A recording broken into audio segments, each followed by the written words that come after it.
नमस्कार मंडळी, कशा आहात तुम्ही सर्व? मी तुमची लाडकी Siri. Welcome to our channel. Actually vlog start direct केला आहे मी मंदिरामधून. आम्ही गेलो होतो फिरायला साईबाबांच्या मंदिरामध्ये.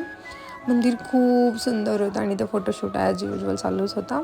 तुम्ही मंदिर बघा, खूप भारी आहे. खूप म्हणजे खूप छान वाटत होतं. आतमध्ये एवढा पॉझिटिव्ह वाईब येत होत्या आणि मंदिरात गेल्यावरती कोणाला प्रसन्न नाही वाटत. सो मलाही खूप प्रसन्न वाटत होतं आणि माझी दीदी पोज देत होती. तिला वाटत होतं मी तिचा फोटो काढते, बट ना, मी व्हिडिओ बनवत होते. सो त्याच्यानंतर आम्ही बाहेर आलो आणि बाहेर बॅकग्राऊंड बघू शकता तुम्ही. मंदिराच्या बाहेरचा परिसर खूप सुंदर वाटत होता. आणि तिथे जो तुम्हाला दिसतं ना मागे, तो भोजनालय.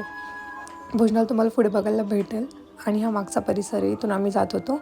मागे एक मंदिर होतं छोटंसं, तिथे म्हणजे साईबाबांचंच मंदिर होतं ते. आम्ही तिथे गेलो, पाया वगैरे पडलो आणि खूप छान वाटत होतं. सर्व तिथे बसले होते, शांत असं एकदम